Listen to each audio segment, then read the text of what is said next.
Took it all life and leave the blame behind. And I can't be without you, without you. I never see you happy. You always treat me badly. You say you always start, and you're mad. Why don't you get a life and leave the blame behind?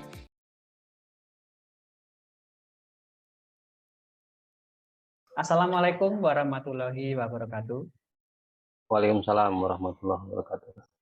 Salam sejahtera untuk kita semuanya. Om Swastiastu, Namo Buddhaya, salam kebajikan. Bertemu lagi dengan saya Pramudya Lambang di OMG, obrolan malam Jumat. Hari ini edisi ke-79. Webinar ini disponsori oleh Everyday Laundry, Coklat 5 Kostel, sabun cuci Cap Kodok, dan didukung sepenuhnya oleh Prams Management. Susunan webinar kali ini adalah pembukaan, tadi sudah saya lakukan. Yang kedua adalah presentasi oleh narasumber minimal 45 menit.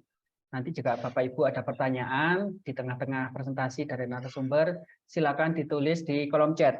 Nanti dua orang dengan penanya terbaik, dengan pertanyaan paling baik dan paling menarik akan saya undi untuk mendapatkan saldo OVO atau GoPay senilai Rp20.000. Kemudian dilanjutkan dengan sesi Q&A atau tanya jawab.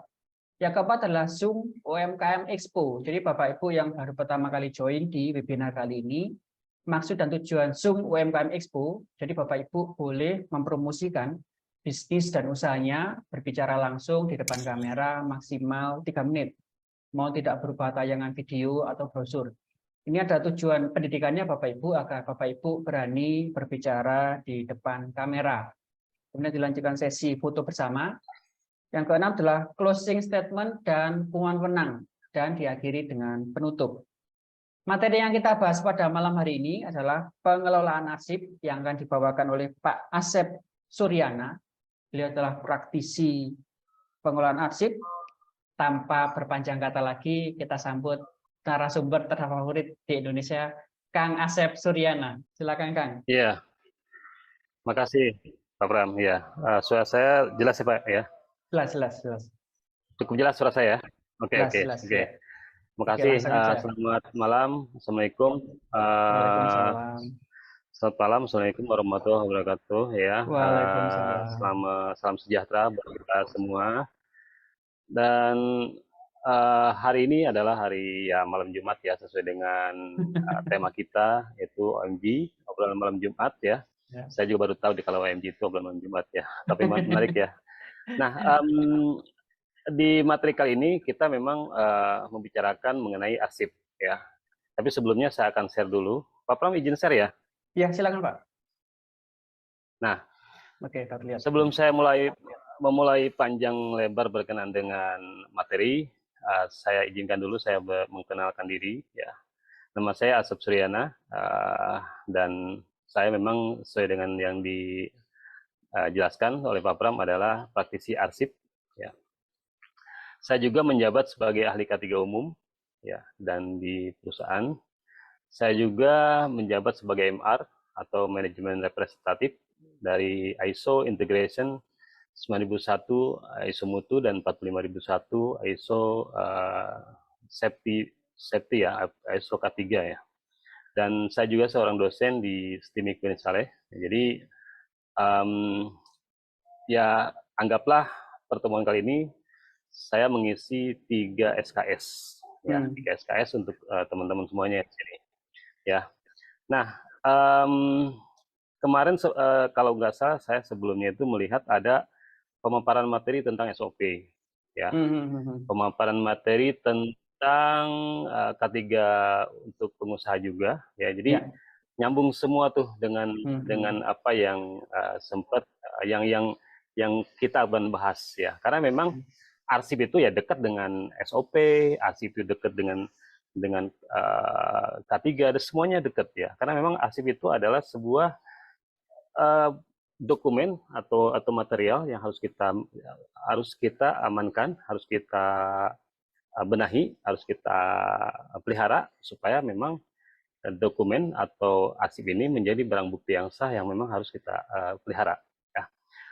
Oke, saya coba akan lihat ke halaman berikutnya ya. Nah, kita akan coba bahas ada 4 poin berkenaan dengan arsip ya. Satu, kita akan bahas secara umum apa itu arsip, dan kedua adalah penyelenggaraan kearsipan, yang ketiga adalah sumber daya kearsipan, yang keempat adalah peran serta masyarakat. Nah, di umum ini adalah ya dasar-dasar hukumnya kita akan coba lihat ya. Kalau di Pak Asep? penyelenggaraan kearsipan, ya.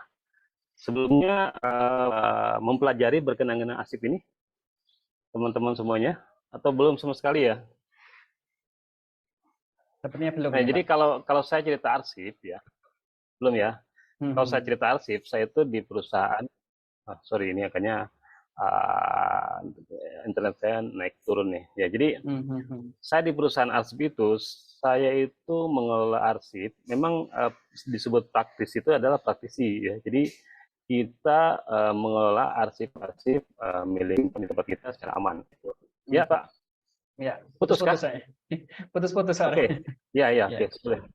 Sorry, Ya, silakan, Pak. tadinya memang Silakan. saya rencananya itu mau dari kantor, tapi karena udah sore itu, jadi saya coba pulang aja dari rumah. Ini saya di rumah ini. Iya, Sorry, Pak. nggak Lanjut apa-apa aja, ya. Nanti lanjut, sambil lanjut. sambil Iya. ya lanjut ya. Gitu ya. Oke, kita coba bahas lah mengenai arsip berikutnya. Nah, kalau kita lihat definisi arsip ya, mungkin ada yang sebagian sudah tahu, ada yang belum tahu. Ini tujuan saya adalah memberikan knowledge, memberikan sharing berkenaan dengan arsip ya, dan ini pula yang saya pelajari dari kearsipan Arsip Nasional Republik Indonesia ya. Nah, arsip adalah dalam bahasa Latin disebut arsipum, dan bahasa Yunani atau archeon, yang bermakna gedung pemerintahan, bangunan tempat penyimpanan catatan pemerintahan, dan catatan-catatan penting yang disimpan di dalam suatu bangunan. Nah, inilah arsip ya. Jadi secara karakteristik ya seperti ini. Kata-katanya itu lebih ke gedung pemerintahan, bangunan tempat penyimpanan catatan pemerintahan, dan catatan-catatan yang disimpan di dalam suatu bangunan. Nah, itu arsip ya. Memang lebih, kalau kita bicara arsip itu lebih identik ke pemerintahan. Tapi kita di di perusahaan swasta, kita pun harus memelihara arsip dengan baik dan benar ya. Karena arsip itu akan dibutuhkan, baik itu di dokumen ISO, dokumen K3 ya, di dokumen pemerintahan dan semuanya diperlukan di maintain arsipnya. Nah, ini coba kita lihat ada beberapa dasar hukumnya ya. Sebentar, saya coba full dulu ininya, sorry. Ya, ini dasar hukum arsip ya. Jadi coba kita lihat dasar hukum arsip ini ya. Dasar hukum arsip ada dokumen elektronik ya. Dokumen elektronik, setiap informasi elektronik yang dibuat ya, diteruskan, diterima atau disimpan dalam bentuk analog, digital, elektromagnetik, optikal atau sejenisnya yang dapat dilihat, ditampilkan dan didengar melalui komputer atau sistem elektronik, termasuk tetapi tidak terbatas pada tulisan, suara, gambar, peta, rancangan, foto ya. Ini lebih ke digital ya. Nah, jadi makanya di sini undang-undang IT ya, ITA. Jadi di sini Undang-Undang Nomor 11 2006 tentang ITA dan Undang-Undang Nomor 19 tahun 2016. Nah, jadi ini saya coba saya coba query, saya coba lihat di undang-undang, dan memang ini masih update ya, masih sama ya. Ada sih ada yang usulan terbaru undang-undang ITE tapi masih dirumuskan di mahkamah kayaknya ya. Oke, di sini ada juga Undang-Undang 8 tahun 97 tentang dokumen perusahaan. Dokumen perusahaan itu adalah data, catatan, dan keterangan yang dibuat atau diterima oleh perusahaan dalam rangka pelaksanaan kegiatan, baik tertulis di atas kertas ataupun sarana lainnya, maupun terekam dalam bentuk corak ataupun yang dilihat, dibaca atau disimpan ya. Jadi ini adalah lebih ke dokumen perusahaan ya. Jadi dokumen perusahaan adalah sebuah catatan-catatan ya, catatan yang memang sudah kita aktivitas dari semua aktivitas perusahaan ya. Oke, nanti di dokumen perusahaan juga termasuk ada dokumen supporting, pendukungnya, ada dokumen yang fungsional yang utamanya ya. Nah, ini coba kita lihat tentang Undang-Undang 43 tahun 2009 tentang kearsipan. Di arsip adalah rekaman kegiatan atau peristiwa dalam berbagai bentuk dan media sesuai dengan perkembangan teknologi informasi dan komunikasi yang dibuat dan diterima oleh lembaga negara, pemerintahan daerah, lembaga pendidikan, perusahaan, organisasi politik, organisasi kemasyarakatan, dan perseorangan dalam pelaksanaan kehidupan bermasyarakat, berbangsa, dan bernegara. Nah, jadi arsip secara definisi dari pemerintahan seperti ini ya, dan memang ini ada di Undang-Undang 43 2009. Jadi itu adalah kalau kita kecilkan gitu dikecilkan lagi adalah arsip itu ya rekaman kegiatan gitu ya, disimpelkan ya gitu, rekaman kegiatan dari seluruh kegiatan itu rekaman ini ya. Lalu ada informasi publik di Undang-Undang 14 2008 tentang KIP ya. Informasi publik adalah informasi yang dihasilkan, disimpan, dikelola, dikirim, dan diterima oleh suatu badan publik yang berkaitan dengan penyelenggaraan negara dan penyelenggaraan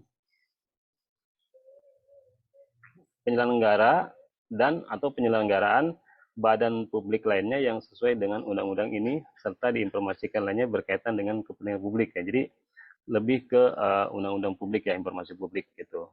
Nah, lalu di bawah ini ada arsip berkenan dengan record management dari ISO 15489, SNI 19696 strip 1 ya.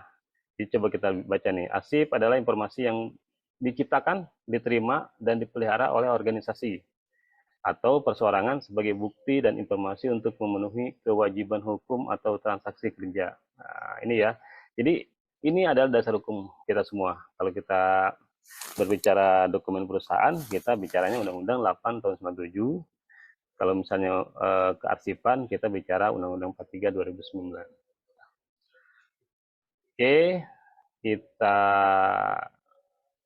coba lihat di slide berikutnya ya. Sampai sini saya kecepatan nggak nih, teman-teman? Enggak, lanjut aja, ya. Pak. Lanjut, Pak. Lanjut Oke. aja, Pak. Ya. Ya, siap. Nah, ini coba kita lihat di sini. Arsip itu ada karakteristik arsip, ada arsip milik negara. Nah, ini kalau karakteristik arsip di sini, arsip bersifat netral, ya, menggunakan kebenaran apa adanya, alat bukti sah, ya. Nomor dua, arsip bersifat otentik karena dibuat berdasarkan kebenaran fakta yang dapat dipercaya. Lalu nomor tiga, arsip bersifat netral, ya, natural apa adanya.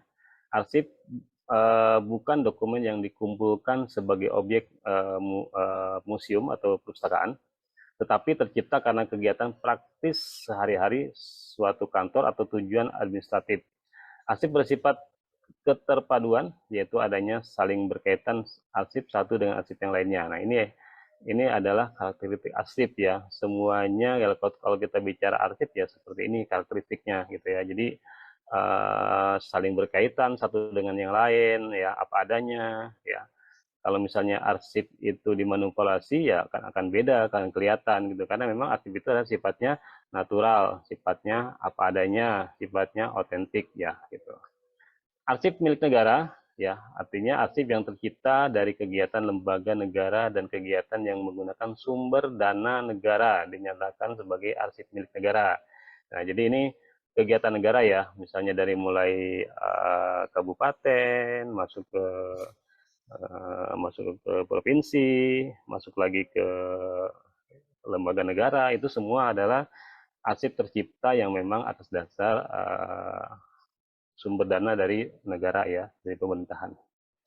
Oke, kita lihat lagi di slide berikutnya. Ya. Ini ada aspek ya, ada aspek perbedaan, ada perbedaan antara arsip dengan bahan pustaka. Ya. Kalau arsip, coba kita lihat nih aspek hukum ya. Dari aspek hukum ini undang-undangnya sama ya, 43 tahun 2000. Ini 43 tahun 2009 dan ini 43 tahun 2007 ya kalau bahan pustaka ya. Nah, kalau kita lihat coba tipe materinya.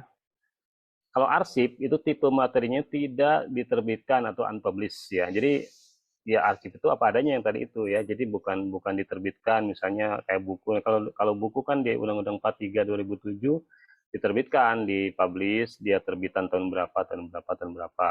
Nah, kalau arsip itu memang apa adanya ya. Lalu tipe materi untuk yang Undang-Undang 43 dan 9 arsip adalah unik ya atau unik hanya satu-satunya tidak dapat diperjualbelikan rekaman kegiatan atau peristiwa. Nah, ini adalah arsip ya. Jadi arsip itu kondisi real dan tanpa direkayasa itu adalah arsip. Tapi kalau bahan pustaka ya diterbitkan ya kan umum dan diperbanyak tempat dijual lah di perpustakaan, toko buku, koleksi pribadi, diperjualbelikan, informasi dalam bentuk karya tulis atau cetakan. Ini adalah pustaka. Jadi kalau dibilang arsip ya adalah seperti ini unik ya, unik tidak diterbitkan, tidak dapat dijualbelikan. Nah, kalau ini bahan pustaka sudah pasti memang yang dipublish ya, yang di-create ya. Nah, kalau aspek akses pada materi, arsip adalah menggunakan panduan khusus untuk akses dan tidak dapat diproduksi seperti aslinya bila hilang, ya kan? Lalu konteks saling berkaitan satu dengan yang lainnya, ya. Konteks saling berkaitan satu dalam satu berkas ya, dalam satu berkas ada saling keterkaitan informasinya itu. Nah, bagaimana dengan bahan pustaka? Bahan pustaka adalah menggunakan panduan umum, ya. Jadi ada tata kelolanya, ada panduannya, ya. Jadi memang sudah didesain, ada draftnya juga. Dapat diproduksi. Jadi kalau hilang itu diproduksi ulang bisa kalau buku ya. Konteks terlepas antara satu buku dengan yang lainnya. Jadi beda konteks ya. Jadi buku satu menceritakan apa, buku dua menceritakan apa, dan beda dengan arsip ya. Jadi kalau kita lihat ini sih sangat jelas ya, sangat jelas memang antara arsip dan bahan pustaka itu seperti itu. Jadi kalau misalnya teman-teman itu lihat koran gitu kan, lihat koran, nah koran itu kan berarti dipublish kan, di-create gitu loh.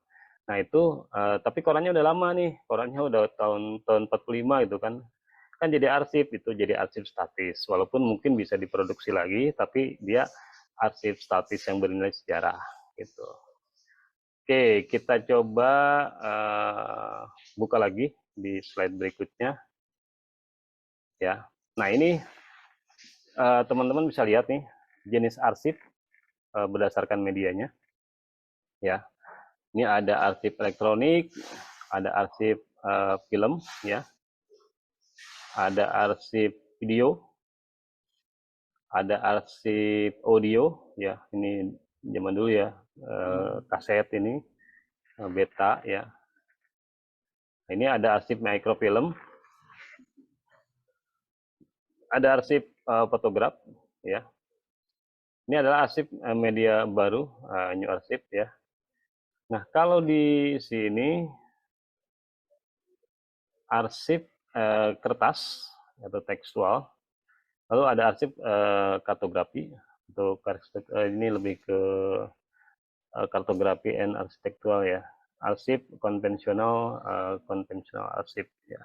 Ini adalah jenis-jenis arsipnya ya. Di ANRI, Arsip Nasional Republik Indonesia masih menyimpan dokumen arsip seperti ini ya, kayak microfilm ya. Dulu sebelum ada sekarang sudah ada scanning ya. Sekarang itu ada scanning, ada mesin scan yang bisa memproduksi misalnya dokumen dokumen di scan, satu rim dokumen di scan, jadi berbentuk digital oleh media gitu kan. Ini bisa waktunya bisa lebih cepat dan hasilnya lebih bagus ya. Nah, kalau zaman dulu kita menggunakan ini ya, microfilm. Microfilm itu disimpan di microfilm, nanti setelah disimpan ini masih berupa microfiche ya, jadi disimpan mikronya. Jadi kalau misalnya ada dibutuhkan baru dicetak. Dulu saya masih sempat memproduksi ini ya, tahun 98 lah masih ada mesin ini, masih mencetak seperti kartu kredit itu, tagihan kartu kredit itu masih pakai ini dari perbankan dulu kayak gini ya. Terus sekarang sudah mulai PDF ya, sudah mulai PDF, sudah mulai digital ya, karena memang arsip digital itu dari mulai diterbitkannya itu dari digital dan sampai keluarnya digital sampai PDF gitu ya. Oke, coba kita lihat di slide berikutnya. Oke, ini kita lihat jenis arsip berdasarkan fungsinya. Ya. Nah, ini udah mulai nih. Jenis arsip berdasarkan fungsinya. Arsip itu ada, nah jadi arsip statis itu arsip yang bernilai sejarah. Ya. Jadi kalau arsip bernilai sejarah itu, contohnya kalau saya contohkan itu misalnya, misalnya di Bekasi lah tempat saya itu ada kegiatan olahraga, Pekan Olahraga Nasional, PON. Ya, dan PON itu menciptakan beberapa informasi yang penting karena kan itu agenda nasional. Nah, setelah PON itu digelar dan selesai, itu banyak arsip yang perlu dirapikan. Arsip-arsip itu dirapikan dan setelah rapi itu harus dikirimkan atau disimpan, ya disimpan sebagai arsip statis karena itu bernilai sejarah. Ya, itu salah satu contohnya. Mungkin banyak contoh-contoh lain yang memang bernilai sejarah, itu adalah arsip statis. Nah, tanggung jawab kelembagaan kearsipan itu ada di ANRI, di provinsi, kabupaten, atau perguruan tinggi. Jadi kalau ada arsip statis yang memang akan dikirimkan ke pusat, nanti ada diserah terimakan atau akuisisi. Arsipnya diambil alih gitu, karena memang bernilai sejarah dan harus diamankan. Arsip statis, arsip yang sudah tidak digunakan secara langsung dalam kegiatan penciptaan arsip, tetapi memiliki nilai guna kesejarahan ya, sejarah ya, historical value, dan disimpan selamanya di lembaga kearsipan. Nah, jadi arsip-arsip negara ya di ANRI, Arsip Nasional Republik Indonesia. Lalu kalau arsip dinamis ya, record, ini informasi manajemen, memorial organisasi.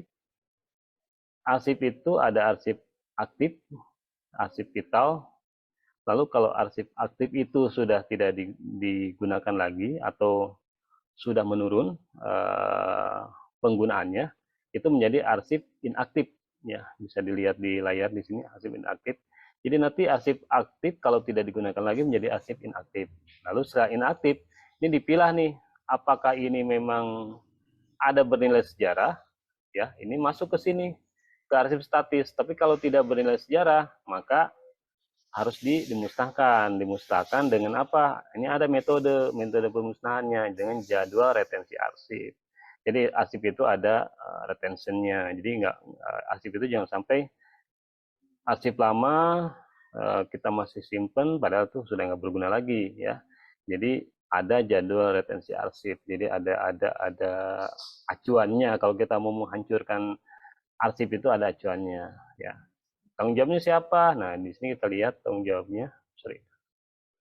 Tanggung jawabnya adalah pencipta arsip, lembaga kearsipan, perusahaan, organisasi politik, organisasi masyarakat, dan perseorangan. Ya, ini adalah bentuk dari arsip dinamis ya. Jadi secara tidak langsung kita pun menghasilkan arsip dinamis ya di perusahaan-perusahaan.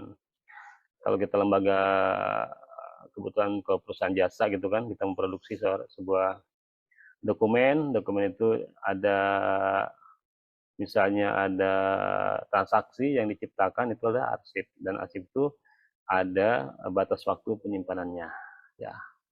Oke, coba kita masuk ke slide berikutnya. Nah, ini teman-teman bisa lihat pusat pengelolaan arsip. Jadi kalau di kalau di pemerintahan itu ada arsip itu ada dari daerah ya, ada kabupaten, kota, lalu dari kabupaten kota ada lagi provinsi, dari provinsi naik lagi ke pemerintahan pusat ya. Nah, jadi ada kalanya arsip-arsip itu memang arsip yang tadi bernilai sejarah lah, atau arsip-arsip yang penting gitu kan, yang vital itu arsipnya itu sementara dikelola oleh masing-masing central file ya, tempat pengelolaan ya di unitnya. Kalau misalnya kita kalau swasta ya, kalau kita organisasi perusahaan, pastinya arsip itu muncul di mana nih? Arsip itu muncul di unit bisnis ya. atau di departemen bisa kalau misalnya di perusahaan itu ada departemen UC, departemen marketing, departemen administrasi, departemen purchasing, legal dan sebagainya. Ya, jadi ini adalah unit-unit atau sentral-sentral file di masing-masing unit ya. Nah, kalau di pemerintahan itu berarti lebih ke Pemda ya, Pemda, terus perguruan tinggi itu di masing-masing organisasi. Nah, lalu di sini ada record center, pusat arsip. Nah, kalau misalnya di pemerintahan, harusnya mereka punya record centernya. Harusnya punya record centernya. Nah, jadi dengan si unit bisnis yang tadi satu-satu itu, setelah mereka memastikan bahwa arsip itu sudah tidak berguna lagi, sudah menurun penggunaannya, retensinya sudah menurun, itu akan disimpan. Nah, jadi belum langsung dimusnahkan, disimpan dulu. Setelah disimpan, baru nanti dikasih retention berapa lama disimpannya. Ya, jadi masa inaktif berapa lama, masa aktif berapa lama. Nah, jadi nanti ini disimpan di record center, ya. Setelah di record center disimpan, itu nanti baru ditempatkan di depo. Depo itu kalau bahasa kita itu adalah gudang ya, gudang arsip ya. Gudang arsip atau depo. Nah, jadi finally ya, terakhirnya itu arsip itu disimpan di gudang arsip ya. Jadi kalau misalnya ada sebuah perusahaan ya, perusahaan arsip lokal, arsip swasta. Jadi perusahaan arsip swasta itu dia bekerja sama dengan beberapa perusahaan yang tidak memiliki depo atau tidak memiliki gudang ya. Misalnya gini, perusahaan multi finance ya. Rata-rata multi finance, perusahaan bank ya, perbankan itu biasanya dia hanya office aja ya, office. Setelah nanti dia menciptakan banyak arsip, entah itu transaksional ya, teller dan lain sebagainya, itu arsip-arsip itu numpuk. Nah, numpuk itu mereka akan menyimpan di record center, lalu disimpan di depo kalau sudah tidak digunakan lagi. Tuh. Nah, ada sebuah perusahaan arsip ya, perusahaan arsip yang memang pekerjaannya adalah menjual jasa untuk menyimpan arsip-arsip tersebut ya, menyimpan arsip tersebut. Nah, arsip itu dikumpulkan di sebuah depo atau gudang dari customer mereka yang memang perbankan ya. Jadi teman-teman coba secara tidak sadar ya, kita kan transaksi tuh ke perbankan, bikin kalau sekarang kan masih manual ya, masih manual, create daftaran buku tabungan. Formulirnya menggunakan manual ya kan, transaksional teller menggunakan manual dulu ya. Sekarang mungkin sudah menurun ya cash seperti itu, tapi tetap masih banyak yang memang masih menggunakan manual ya. Jadi masih banyak tuh. Jadi dokumen-dokumen itu disimpan di perbankan. Kalau sudah mereka tidak digunakan, misalnya di retention penyimpanan arsip aktifnya itu misalnya anggap aja 1 tahun, setelah penuh mereka kirim ke gudang atau ke pusat arsip ya. Nah, di pusat arsip lah itu arsip disimpan. Lalu pusat arsip pun yang secara nasional itu ya, kalau misalnya di pemerintahan itu ada perguruan tinggi, ada lembaga kearsipan, ANDRI ya. Ada kalau di swasta itu ada perusahaan penyimpanan arsip ya, ada khusus ya. Dan itu memang dia mengelola untuk menyimpan arsip-arsip milik perusahaan-perusahaan swasta. Ada pula yang perusahaan yang pemerintahan juga ada ya. Nah, di situ arsip disimpan, dikelola, termasuk di treatment supaya tidak ada hama yang mengganggu arsip-arsip tersebut, sehingga arsip itu kuat sampai lebih dari 50 tahun ya. Gitu. Karena memang ada pengolahannya gitu. Nah, ini adalah pusat pengelolaan. Jadi dari unit-unit bisnis yang kecil masuk ke record center. Record center masih di perusahaan yang sama, tapi datangnya dari unit-unit yang kecil. Nah, kalau udah record center, dia sudah tidak aktif lagi arsipnya, dikirimlah ke depo atau gudang yang memang gudang itu dikelola untuk menyimpan dokumen-dokumen yang sudah tidak aktif lagi. Gitu. Oke, kita lanjut lagi ke slide berikutnya. Nah, ini adalah arsip, tingkatan arsipnya ya. tingkatan arsip kalau kita lihat sini ya, arsip vital ya, arsip penting ya, arsip berguna dan arsip tidak esensial atau non essential record. Jadi arsip yang tidak ada nilai gunanya ya, bukan berarti arsip tidak ada nilai guna ya. Contoh misalnya gini, misalnya ya catatan-catatan kecil yang memang stick note yang di komputer kita yang tidak digunakan kan jadi sampah. Terus sebenarnya kan ada juga yang menyimpannya setelah lama nanti dia akan hancurkan atau akan dibuang ya. Karena kan memang arsip itu apapun jenisnya, arsip kecil itu adalah arsip ya gitu. Ini adalah tingkatannya. Ya. Kita lihat lagi di slide berikutnya. Nah, ini adalah organisasi kearsipan. Ya. Organisasi kearsipan, kalau kita lihat sini ada International Council on Archive, ya, organisasi kearsipan di internasional di bawah PBB ya. Ada juga di sini ada konsul di Asia Tenggara ya. Ini South Asia Asian Regional Branch ya. International Council on Archive. South Asia Pacific on Audio Visual Archive, ini organisasi kearsipan audio visual ya. Dan terakhir adalah Asosiasi Arsip Paris Indonesia ya, organisasi Arsip Paris gitu. Oke, kita lanjut ya. Nah, ini petikan ya, ini petikan dari presiden kita yang dulu ya, itu Bapak Soeharto ya. Jadi apabila dokumen-dokumen negara terserak ya, artinya tidak terurus lah gitu pada berbagai tempat tanpa adanya suatu mekanisme yang wajar yang dapat menunjukkan adanya dokumen-dokumen tersebut. Apabila berbagai dokumen negara hilang atau dimusnahkan semata-mata karena tidak disadari nilai-nilai dokumen tersebut oleh sementara pejabat, maka pemerintah tentu akan menanggung akibatnya. Jadi dari dulu pun sudah sudah di warning nih sama presiden kita bahwa kalau berserakan di mana-mana nggak diurus ya nanti akan menjadi bermasalah di kedepannya gitu. Itulah arsip ya. Oke, kalau ini ada Lip Migrant ya.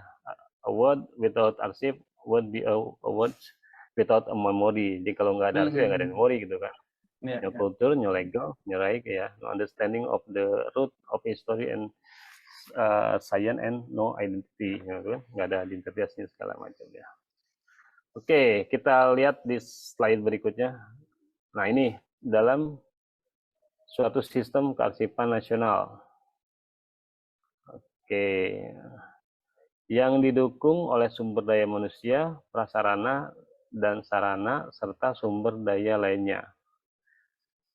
Lalu ini pelakunya adalah ya pelaku arsip, pencipta arsip, dan lembaga kearsipan. Nah, jadi kalau kita lihat di sini, ya, Lembaga Kearsipan Nasional atau ANRI, Lembaga Kearsipan Daerah. Ya, nah ini kalau kita lihat pelaku arsipnya atau arsip itu siapa sih ya yang mengelola arsip itu kan? Kalau kita dibilang pelaku jadi nggak enak jadinya.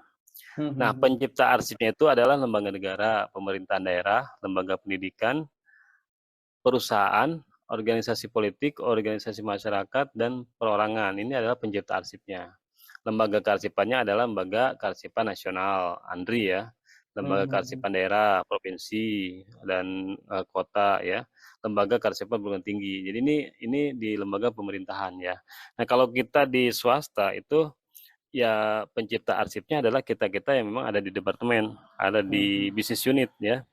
Ada di departemen supporting, finance lah ya kan. Finance, accounting, purchasing, legal ya. Ada HR ya, banyak yang memang dokumen tercipta dari unit-unit bisnis tersebut ya. Ya gitu. Nah, itu adalah dari swasta ya. Jadi sama semuanya adalah pencipta arsip. Ya. Oke, kita lihat di slide berikutnya. Nah, ini adalah yang kita lihat saat ini pengelolaan arsip ya. Nah, kalau kita lihat arsip ya, tadi kita pengertian arsip itu sendiri adalah rekaman kegiatan ya. Jadi kegiatan yang terekam adalah arsip, sebuah arsip ya. Nah, ini ada kita lihat pengelolaan arsip ya. Arsip dinamis, pencipta arsip pemeliharaan, penggunaan, penyusutan. Nah, ini adalah dari arsip dinamis nih. Jadi setelah diciptakan arsip tersebut dipelihara. Setelah dipelihara, arsip tersebut harus disusutkan terhadap arsip apa? Terhadap arsip vital, arsip aktif dan inaktif ya.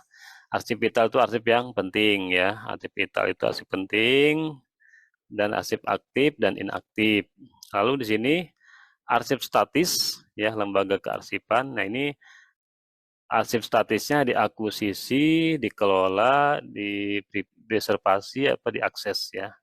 Jadi ini terhadap arsip statis ya. Arsip statis itu arsip yang bernilai sejarah ya. Jadi kalau arsip yang bernilai sejarah yang sudah diciptakan dari pencipta arsipnya harus diserahkan ke pemerintahan, itu akuisisi namanya ya. Jadi ini adalah pengelolaan untuk arsip yang statis. Tapi kalau untuk arsip dinamis ya ini penciptaan, pemeliharaan, penggunaan dan penyusutan. Lalu di sini arsip sebagai bahan akuntabilitas kinerja dan alat bukti yang sah ya. Tentunya kalau misalnya kita di ISO entah itu mutu atau safety ISO ya, atau ISO ketiga, itu semua pastinya membutuhkan arsip sebagai evidennya. Nah, jadi kemana-mana nih kalau kita bicara arsip ya, kemana-mana, dan nanti ada linknya dengan kebijakan apa yang di ISO dan kebijakan apa yang di arsip ya. Nah, ini arsip sebagai pertanggungjawaban nasional bagi kehidupan bermasyarakat dan berbangsa dan bernegara ya.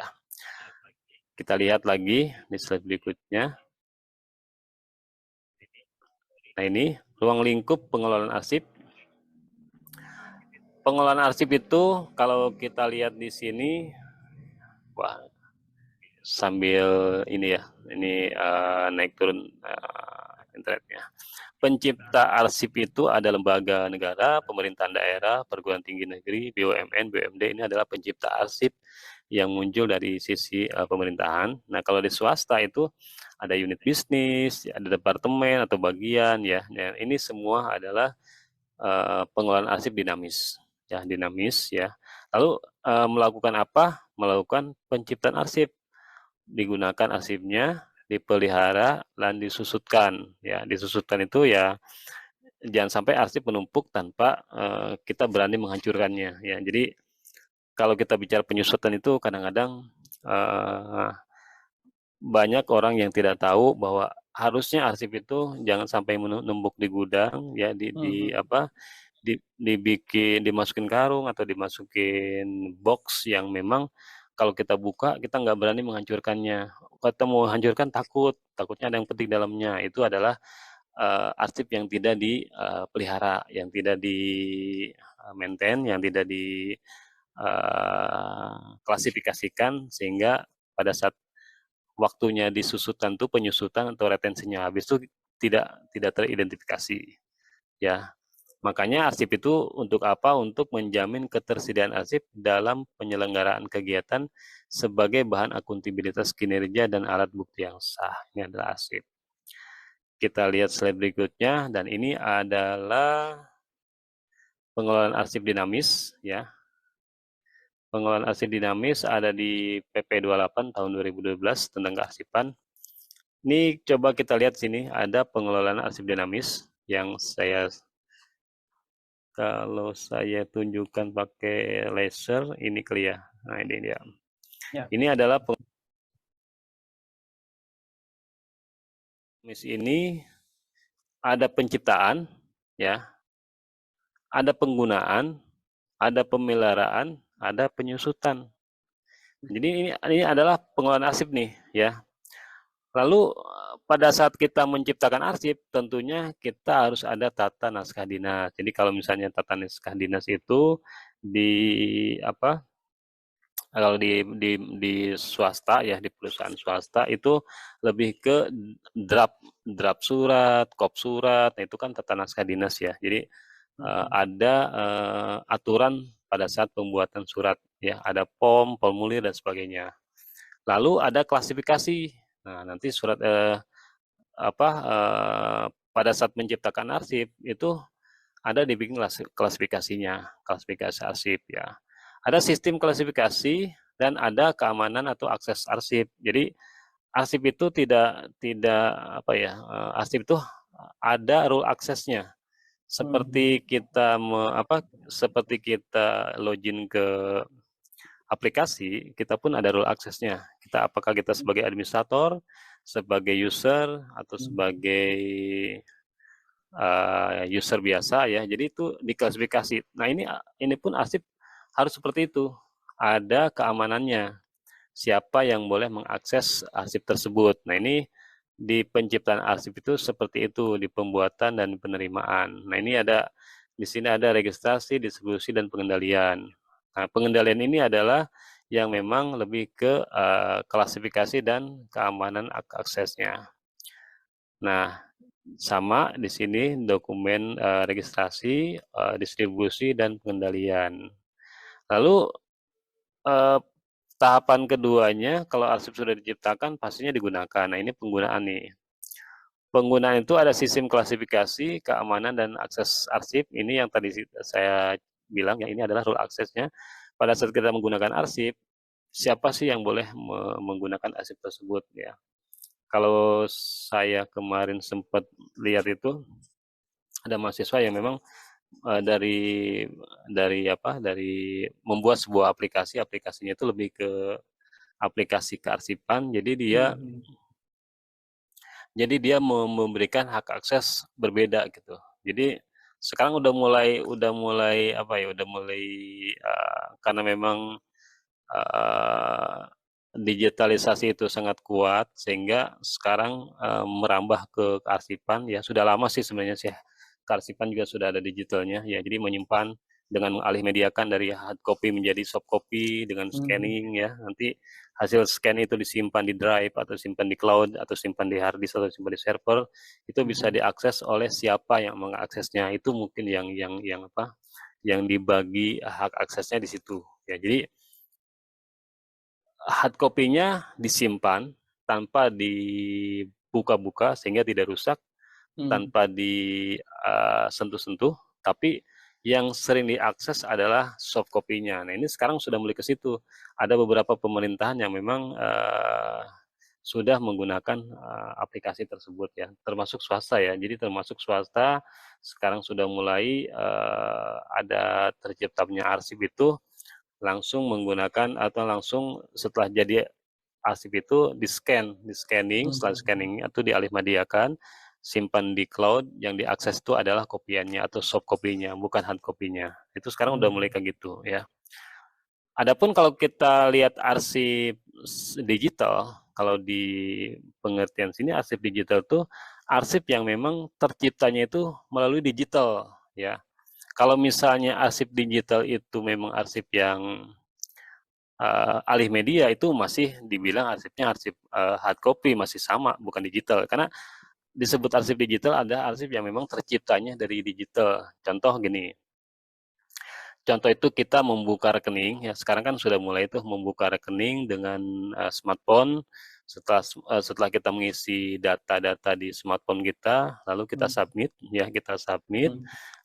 kita klik, kita kirim, dan kita langsung ke teller, dan teller bilang, oke, formulir sudah diisi Pak, Bapak tinggal store tunai berapa rupiah akan store-nya. Jadi sesimpel itu kita sudah membuat sebuah transaksi biasanya menggunakan formulir, tulis tangan, dan tanda tangan. Sekarang dengan digital ya, jadi kita mengisi pendaftaran atau pengisian pembukaan rekening dengan digital, diisi dan diparaf digital juga, lalu diklik, disubmit. Jadi sebuah data itu adalah data digital. Jadi data digital diciptakan dari mulai awal sudah digital sampai dengan terakhir kita mempunyai rekening pun kita nggak mau mempunyai hard copy rekening koran. Kita bisa download PDF dari smartphone kita di mobil di mobile banking. Jadi semua digital. Nah, itu adalah arsip digital, terciptanya memang dari digital sampai kontrolnya pun digital. Tapi kalau misalnya memang hard copy dikonversi atau dialih mediakan ke soft copy itu masih manual ya. Nah, ini adalah penggunaannya nih. Jadi lebih ke siapa sih yang mengakses arsip tersebut, kepentingan untuk siapa. Nah, ini kan kalau penggunaan untuk alih media atau penggunaan untuk kepentingan pemerintah atau masyarakat, ini lebih ke penggunaannya. Nah, kalau pengelolaan arsip dinamis ya untuk pemeliharaannya, nah ini lebih ke pemeliharaan nih, pemberkasan arsip, penataan arsip inaktif, ya, penyimpanan arsip, alih media arsip, program arsip vital. Nah, jadi setelah arsip tercipta, tentunya kita akan menggunakan penggunaannya untuk apa? Untuk di-scan alih media kah? Atau kepentingan yang lain? Lalu kita pelihara nih arsipnya. Nah, dipelihara itu di seperti apa pemeliharaannya? Dirapihkan, ya, pemberkasan. Jadi nanti arsip itu dikelompokkan nih berdasarkan apa? Kalau misalnya kita bicara arsip finance mungkin ya arsip atau arsip teller lah. Arsip teller itu dia ada transaksi bulanan, transaksi harian dan transaksi misalnya yang lain. Nah, jadi itu dikelompokkan, dibuat pemberkasan, diurutkan berdasarkan tanggal kah, diurutkan berdasarkan nomor kah, berdasarkan apa nih yang memungkinkan untuk nanti di-retrieve ulang atau dipinjam ulangnya memudahkan. Nah, ini adalah pemberkasan ya. Jadi disorter lah, disorter, dirapihkan untuk pemberkasan. Sehingga tujuannya apa? Tujuannya untuk memudahkan pencarian ulang kembali gitu. Lalu pemeliharaan berikutnya apa? Ya, penataan arsip inaktif ya. Jadi kalau arsip aktif itu kan masih digunakan di ruang kerja. Kalau inaktif sudah tidak digunakan nih di ruang kerja, tapi masih dibutuhkan, sebulan sekali masih dilihat, 2 bulan sekali masih dilihat, ya kan? 3 bulan sekali masih dilihat. Karena mungkin kalau dokumen untuk ISO itu masih dibutuhkan untuk evidence 3 bulan misalnya. Ini kan inaktif, jadi dia disimpan tapi tidak dimusnahkan. Nah, jadi disimpan di bantek dulu nih, di bantek misalnya, disimpan di lemari. Ini kan inaktif, bukan aktif. Kalau udah aktif nanti dipisahkan tempatnya gitu. Nah, lalu pemeliharaan berikutnya adalah penyimpanan arsip. Nah, ini lebih ke penyimpanan arsip setelah dia inaktif. Nah, kalau di sini di inaktif itu fisik tertata informasi arsip, daftar arsip inaktif, ya kan? Lalu kalau di sini fisik tertata informasi arsip, data arsip aktif. Jadi penataan arsip yang memang bertujuan untuk memudahkan pencarian ulang kembali. Ya. Pemilihan arsip berikutnya adalah penyimpanan arsip, lebih ke arsip yang inaktif. Yang tadi itu ada central file, ada record center, ada depo. Itu adalah penyimpanan arsip yang memang sudah inaktif ya, sudah inaktif. Lalu pemeliharaan berikutnya apa? Nah, ini kalau pemeliharaan yang sekarang lagi ramai itu adalah alih media. Jadi hard copy dirubah menjadi soft copy, hard copy-nya disimpan, soft copy-nya yang digunakan. Nah, ini adalah alih media arsip. Ini pemeliharaan juga nih. Jadi arsipnya nggak rusak ya, karena memang yang dipakai itu yang soft copy-nya. Lalu pemeliharaan berikutnya adalah program arsip vital, identifikasi, pelindungan, pengamanan, penyelamatan, dan pemulihan. Ini lebih ke arsip vital ya. Arsip-arsip penting, arsip vital itu arsip penting yang memang untuk kebutuhan ke depan gitu ya. Nah, penciptaan, penggunaan, pemeliharaan, terakhir adalah penyusutan. Jadi kalau kita sudah pastikan arsip itu memang sudah tidak aktif ya. Karena arsip itu kan ada arsip fungsional, ada arsip administratif ya. Arsip fungsional itu memang arsip yang core bisnis kita nih, ya kan, core bisnis kita apa ini arsipnya nih, kan gitu. Tapi kalau arsip administratif itu lebih ke administrasian ya, contohnya buku tamu kan gitu ya, buku tamu, terus surat pengiriman ya. Kita simpen nih bukti surat pengiriman, tapi kalau misalnya surat pengirimannya sudah clear, tidak ada permasalahan lagi terhadap pengiriman tersebut, artinya kan dia harus punya tenggang waktu nih. Misalnya Surat pengiriman itu kita akan tentukan masa retensinya itu hanya 6 bulan. 6 bulan itu masa aktif. Masa aktif 6 bulan, masa inaktif misal 1 tahun, ya. Jadi tentukan, kalau sudah melewati masa aktif 6 bulan, harus disimpan di Batek. Setelah Bateknya memang sudah tidak digunakan lagi, inaktif ya, sudah inaktif, kan masa simpannya itu 1 tahun. Nah itu simpan di box ya, setelah di box disimpan di gudang. Jadi rapih tuh. Jadi memang, arsip yang disimpan di gudang itu arsip yang memang eee, sudah penggunaannya sudah menurun ya, penggunaannya sudah menurun. Jadi itu namanya penyusutan. Kita harus mengetahui usia arsipnya. Jadi jangan sampai arsip menumpuk, kita tidak berani untuk menghancurkannya. Nah, ini rata-rata itu, seperti itu. Jadi orang nggak berani ambil tindakan, udah musnahkan saja arsip daripada mengganggu gitu kan ya, tapi nggak berani. Nah itu harusnya memang ada masa retensinya, harus dijelaskan di situ. Berapa lamakah disimpan sebagai aktif, berapa lamakah disimpan sebagai inaktif, dan inaktif itu harus disimpan di depo atau di gudang gitu. Nah, pemindahan arsip inaktif ini, tentunya harus diseleksi, pembuatan daftar, dan penataan. Nah, jadi kalau sudah menyusut itu nanti kan disimpan di inaktif, disimpan di box atau di depo atau di gudang ya, itu harus disusun di list dokumen ini apa, disimpan di box berapa, disimpan di, mana, di lokasi mana gitu. Jadi nanti pada saat dibutuhkan bisa diambil ulang. Nah, ini ada prosedur dokumen nih, kalau pemusnahan arsip, ada penyerahan arsip statis, ya harus ada prosedurnya. Yang tadi saya bilang kalau dia menyusutkan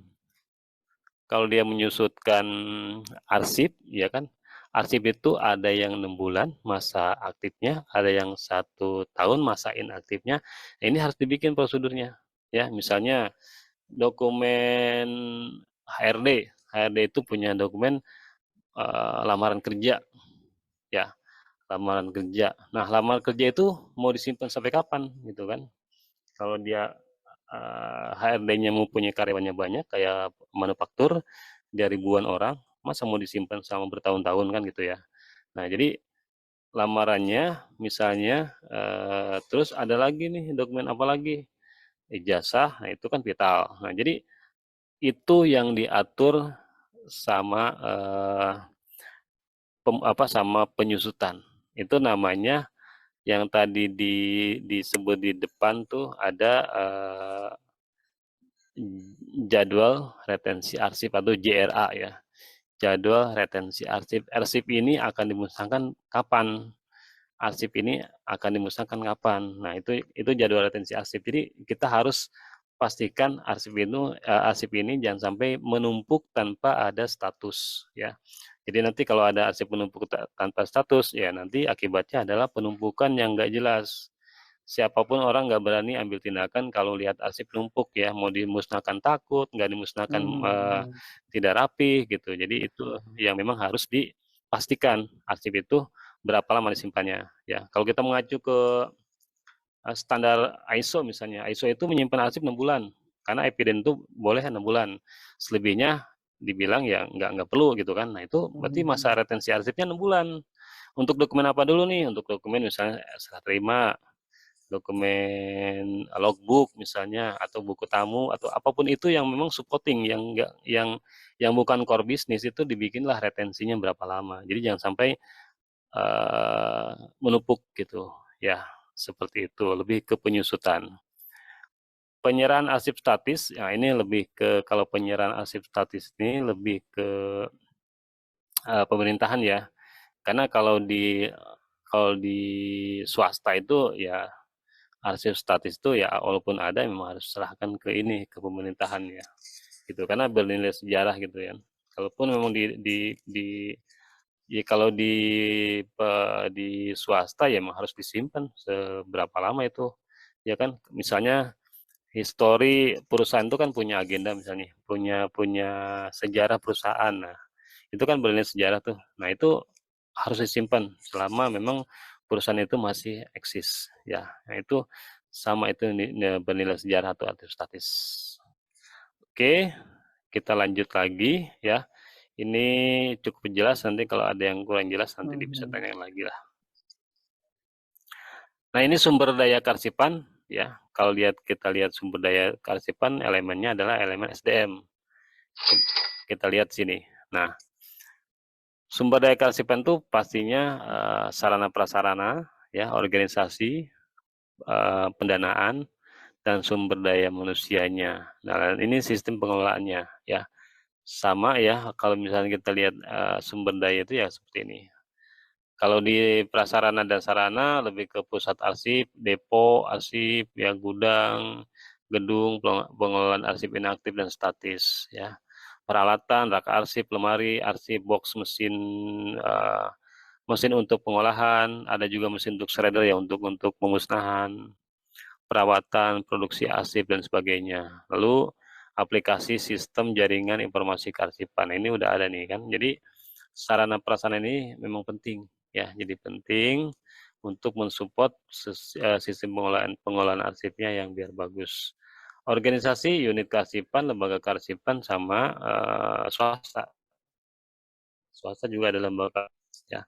Karena yang tadi saya contohkan di perbankan juga menyimpan arsipnya di perusahaan swasta yang memang di perusahaan swasta itu adalah yang sudah mempunyai legalitas dari Arsip Nasional Republik Indonesia. Lalu di sini ada pendanaan ya. Kalau pendanaan lebih ke pendanaannya ada perumusan dan penataan kebijakan, pendanaan kearsipan, pengelolaan arsip, penelitian, pengembangan, diklat dan sebagainya. Kalau kita kan training nih. Jadi ini adalah pendanaan yang dikelola untuk memastikan awareness terhadap arsip dari semua staf pemerintahan dan swasta. Nah, di sini ada sumber daya manusianya. Seorang yang memiliki fungsi dan tugas pengelolaan arsip, ya penjabat struktural, arsiparis, PNS atau non PNS, pengelola arsip swasta. Nah ini, jadi yang swasta ada di sini ya. Kedudukan hukum sebagai tenaga profesional yang memiliki kemandirian dan independen dalam melaksanakan fungsi dan tugasnya. Ini adalah lebih ke beberapa contoh ya. Ini adalah contoh folder ya. Ya kalau kita lihat mungkin banyak ya di perkantoran yang menggunakan jenis folder ini untuk dokumen ya, untuk ijazah, untuk apapun itu ya. Nah, ini Bantek ya. Nah, ini yang Bantek ini untuk penyimpanan arsip aktif ya. Arsip aktif disimpan di sini ya. Karena kalau aktif itu masih digunakan nih, nilai gunanya masih sering digunakan. Ya, jadi disimpan di sini. Kalau misalnya ada yang menanyakan arsip mana arsip, nah dibukalah sini arsipnya ada gitu. Nah, kalau misalnya ini lebih ke filing kabinet, jadi yang tadi itu disimpan di sini. Bantek-bantek ataupun dokumen yang gantung, yang model yang tadi pertama ini disimpannya di sini, filing kabinet. Nah, seperti ini ya, biasanya gini.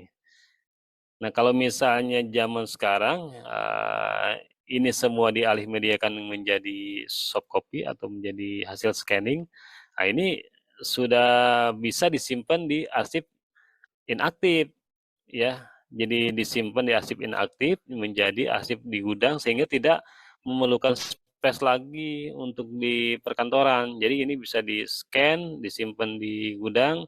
Jadi nanti hasil scan itu adalah yang akan kita gunakan untuk keseharian jika diperlukan ya. Seperti itu. Nah, ini adalah rak penyimpanan arsip. Ini ada raw opaque, ada menggunakan rak bergerak ya raw opaque ini. Ya, ini statis yang diam, tapi seperti ini raknya ada ya. Seperti ini.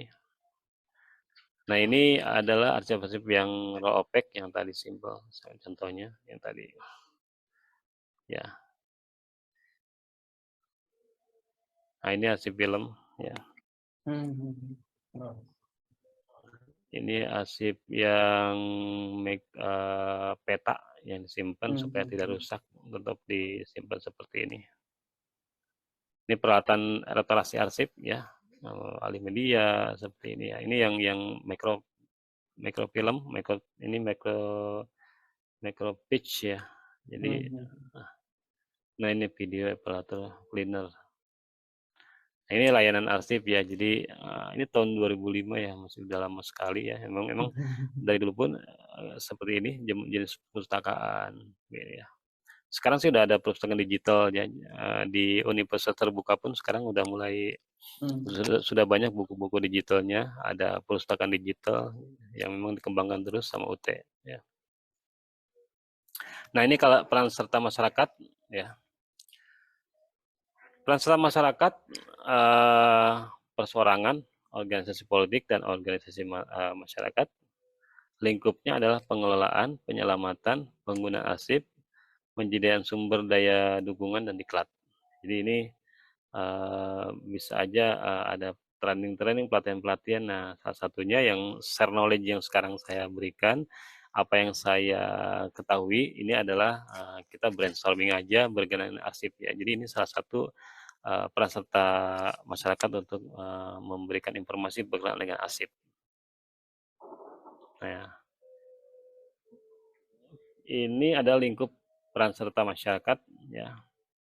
Di pengelolaan menciptakan arsip atas kegiatan yang dapat mengakibatkan munculnya hak dan kewajiban dalam rangka menjamin perlindungan hak ya. Penyimpanan dan melindungi arsip sesuai dengan standar dan perundang-undangan. Lalu di sini ada penyelamatan, melindungi dan menyelamatkan arsip dan tempat penyimpanan arsip dari bencana alam, bencana sosial, perang, sabotase, spionase, dan terorisme melalui koordinasi dengan lembaga terkait. Nah, ini penyelamatan ya. Jadi makanya arsip terus ada sampai sekarang ya. Lalu ada penggunaan, pembudayaan, penggunaan, dan pemanfaatan arsip sesuai dengan prosedur yang benar. Lalu ada penyediaan sumber daya dukungan, pengawasan, penyelenggaraan kearsipan sesuai dengan ketentuan peraturan perundang-undangan, menjadi sukarelawan dalam pengelolaan dan penyelamatan arsip sesuai dengan kompetensi yang dimiliki. Ya, ini adalah lebih ke lingkup masyarakatnya ya, gitu. Oke, sampai sini apa yang saya berikan berkenaan arsip ya. Kalau misalnya ada yang mau ditanyakan atau Pak Pram silakan diambil lagi. Ya, ya. Wah, ini mantap sekali nih. Ini bisa membuka wawasan kita tentang kearsipan. Oke, Bapak Ibu, kita menuju ke sesi tanya jawab. Ini pertanyaan pertama dari saya ini. Pak Asep, kami sebagai pelaku UMKM, seberapa penting pengelolaan arsip di dalam dunia bisnis? Terus seperti apa contohnya? Ya, sorry Pak. Kalau UMKM itu berarti kan lebih ke usaha yang memang tetap penting Pak. Dimanapun arsip penting ya. Tinggal sekarang UMKM sekarang tuh apakah menggunakan digital atau menggunakan hard copy. Kalau misalnya Bapak menggunakan digital, misalnya anggap aja ada laundry, dia bertransaksi dengan digital, form digital, dia lalu transaksi pembayaran transfer menggunakan OVO atau menggunakan apapun itu ya. Terus nanti notifikasi di sistem, semuanya di sistem itu tentu itu juga sebuah arsip ya, sebuah arsip tapi arsip digital. Dan itu harus disimpan di cloud yang memang cloudnya harus aman. Kalaupun memang hard copy pun harus aman Pak. Ya harus aman. Kita harus tentukan.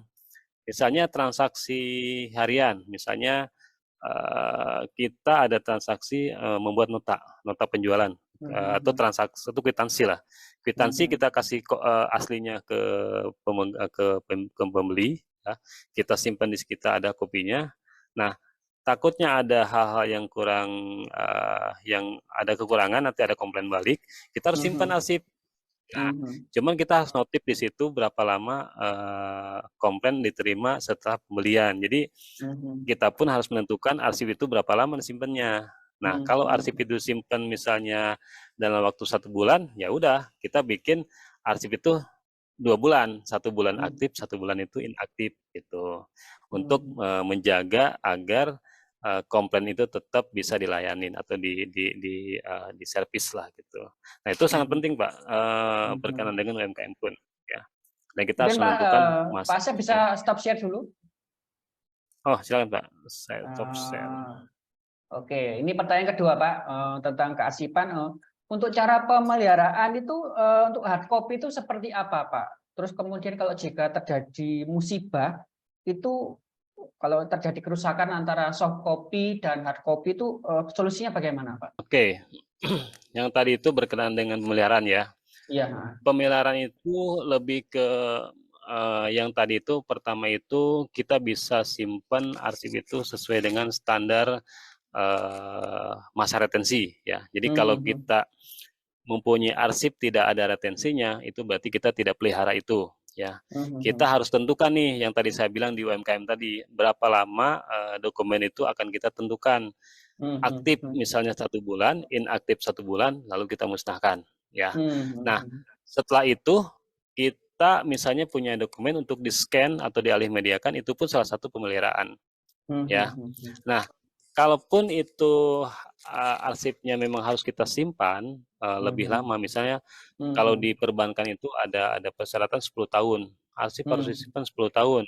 Nah, itu kan harus mhm, disimpan biar biar pada saat simpan itu tidak ada kendala, entah itu rayap ya, mhm, entah mhm, itu hal-hal apa hama yang memang musuhnya arsip, ya gitu mhm, kita harus ada pemeliharaan. Salah satunya mhm, adalah kita harus ada pemeliharaan, ada fumigasi, treatment, ya mhm, ada mhm, hal-hal yang kita butuhkan gitu di gudang arsip itu. mhm, Jadi gudang arsip, depo arsip yang memang untuk penyimpanan arsip itu tidak sembarangan hanya menyimpan arsip, tapi harus di-maintain ya. mhm, Dan mhm. itu semuanya ada persyaratannya sehingga arsip bisa bertahan lama gitu, Pak. Jika ada musibah Pak, mungkin Musibah salah satunya apa, kebakaran, Pak? kebakaran, jadi hard Oh copy dan ya, soft copy-nya jadinya hilang itu bagaimana Pak untuk mengatasinya? betul. Jadi arsip itu memang harus di-maintain ya. Jadi Mhm, salah satu penyelenggara arsip itu biasanya itu infrastruktur yang dipikirkan. Yang pertama mhm, itu semua gudang harus dilengkapi dengan APAR, mhm, sehingga mhm, alat pemadam api ringan ada di mana-mana ya. Itu yang mhm, pertama. mhm, Yang kedua itu harus ada hidran, mhm, hidran ya. Yang mhm, ketiga itu harus ada smoke detector ya, ya. Lalu harus ada juga heat detector. mhm, Lalu harus ada juga dia itu eh apa ya, yang untuk pokoknya proteksi kebakaran ya, aktif itu memang mhm, diperlukan. Nah itu mhm, maintain itu yang diperlukan sebelum kita bilang bahwa ada kebakaran. Jadi mhm, kebakaran itu ya kita harus maintain itu. Nanti mhm, si perusahaan itu kadang-kadang memang pada saat si misalnya gini, mhm, saya bank swasta, saya mau mhm, nyimpen arsip di gudang swasta, saya pasti mhm, akan melihat sejauh mana saya akan mhm, percaya arsip saya disimpan dengan baik di situ. Jadi saya mhm, pasti akan mengaudit semua infrastruktur terkait dengan mhm, penyimpanannya. Kalau saya merasa nyaman, saya akan mhm, simpan di situ. Kalau nggak merasa nyaman, saya nggak simpan di situ gitu loh. mhm, Itu sih Pak. Harusnya sih lebih ke pemeliharaannya sih. mhm, Gitu. mhm. Sip, sip, sip. Ini selanjutnya dari Mbak Mm. Putri Nabila ini. Izin bertanya Pak, ini seberapa penting dokumen itu lebih baik disimpan dalam arsip digital atau arsip fisik? Dan apa dampak positif dan negatifnya pengelolaan arsip itu digital? Terus bagaimana pengelolaan arsip digital yang terstruktur? Itu seperti apa? Ya, oke. Ke Mbak Putri ya. Thank you Mbak Ya. Putri. Jadi seberapa penting arsip itu disimpan? Jadi gini, memang yang harus kita kelola arsip kita, misalnya gini, kita punya punya sertifikat ya, kita punya Mhm. sertifikat, punya ijazah, Mhm. punya KTP, dan apapun itu dokumen pribadi Ya. kita ya, Mhm. itu memang harusnya kita lakukan scanning. Lakukan Hmm. scanning, lalu kita simpan di drive kita yang harusnya Hmm. sih dengan kita menyimpan di drive harusnya aman ya, karena memang Google kan sudah Mhm. menjaga itu ya. Ya, ya. Google ataupun penyedia jasa penyimpanan Mhm. cloud itu kan sudah menyimpan, Mhm. sudah punya inilah, sudah menjaga lah gitu. Jadi kita simpan. Mhm. Nah, hard Mhm. copy-nya tentunya KTP harus dibawa hard copy. Ya, Terus ya. kalau ijazah kan di rumah. Jadi kalaupun ada kejadian hal-hal yang misalnya hilang ijazah ataupun Mhm. mungkin ya amit-amit misalnya ada kebakaran di rumah, kita Mhm. masih punya soft copy-nya gitu Mhm. untuk Mhm. membuktikan bahwa kita memang ada soft copy untuk diterbitkan lagi hard copy berikutnya. Jadi itulah, Mhm. pentingnya alih media, pentingnya Mhm. digital yang memang, eee, untuk membackup hard copy-nya. Jadi kalau hard Mhm. copy rusak Mhm. ya ada soft copy gitu sih, lebih ke situ. Kalau untuk soft Cukup copy-nya jelas ya? apakah untuk soft copy-nya apakah punya kekuatan hukum yang sama dengan yang, hard copy, Pak? Iya. Terkadang di apa, di pengadilan atau di pembuktian itu memang harus Heeh. ada hard copy itu harus ada originalnya, Pak, Iya, harus ada heeh. original. Kecuali tadi yang saya bilang tadi, kecuali Mhm. terbitnya dokumen itu memang dokumen yang memang dari lahirnya itu udah digital gitu. Yang tadi saya Oh. contohkan di formulir bank itu udah Mhm. cukup dengan digital ya. Karena Mhm. memang lahirnya dokumen dia dari digital, tapi kalau Mhm. lahirnya dokumen dia dari hard Nah, copy, kita iya, alih heeh. mediakan ke soft copy, Heeh. tentunya, mereka meminta hard copy juga gitu, Pak. Oh, ya, ya, ya. Betul, gitu. Kalau kalau Karena terjadi memang, musibah hard bagaimana, Pak? copy Kalau emang hard copy-nya sudah habis terbakar itu gimana? Harus kurus lagi berarti ya? mhm, iya betul, Pak. Jadi Oh. kalau misalnya apapun itu ya kalau Mhm. makanya sekarang itu, pertama itu kita harus tentukan JRA, Pak, eee, jadwal retensi arsip. Jadi jangan sampai arsip itu menumpuk, lalu, Mhm. kebakaran gitu ya, padahal arsip itu Mhm. nggak digunakan lagi, misalnya cuman cuman resi jual beli gitu kan, Iya, iya, iya, iya. disimpan Heeh. bertahun-tahun, kebakaran, ya kan, kebakaran, Heeh. wah khawatir nih kebakaran, padahal arsip itu tidak digunakan lagi. Nah itu jadi Mmm. pertama itu kita harus harus punya knowledge dulu nih, apa sih Mhm. arsip, seperti apa sih retensinya, seperti Mhm. apa sih kepentingannya, arsip ini arsip Mhm. aktif apa Mhm. inaktif gitu kan ya. Mhm. Jadi Mhm. harus berapa lama disimpannya itu harus harus harus Mhm. kita ketahui dulu tuh. Mhm. Setelah kita ketahui, kita bisa memilah mana yang mana arsip aktif, mana arsip inaktif, kita Mhm. bikin JRA-nya, jadwal Mhm. retensinya, lalu kita Mhm. simpan. Nah, yang kita simpan itu memang benar-benar arsip-arsip yang aktif ya, itu yang kita harus Mhm. kita amankan, gitu. Dan Mhm. kita scan dulu, alih mediakan untuk mengamankan lagi, gitu. Mhm. Oke, Gitu semoga sih, Pak. menjawab ya Mbak Putri ya. Kemudian dari Bu Makfiroh Ya. ini, selamat malam Pak Asep. Kalau parpol atau ormas, penyerahan arsip statusnya kemana? Apakah tergantung dari lokasi kantornya atau terpusat di ANDRI? Iya, sebenarnya kalau ini sih lebih ke pemerintahan, Bu, ya. Saya praktisi arsip itu di swasta. Mhm. Tapi kalau misalnya memang dia lebih di zonasi, zonasi berarti kan dia di kabupaten atau dia Mhm. di provinsi, lebih ke zonasi, Bu. Mungkin ke Mhm. pemerintahan daerah dulu, nanti dari Mhm. Mhm. pemerintahan daerah baru diserah terimakan ke ANDRI atau ke pusat. Demikian, Bu. Semoga menjawab ya. Ini Semoga dari membantu.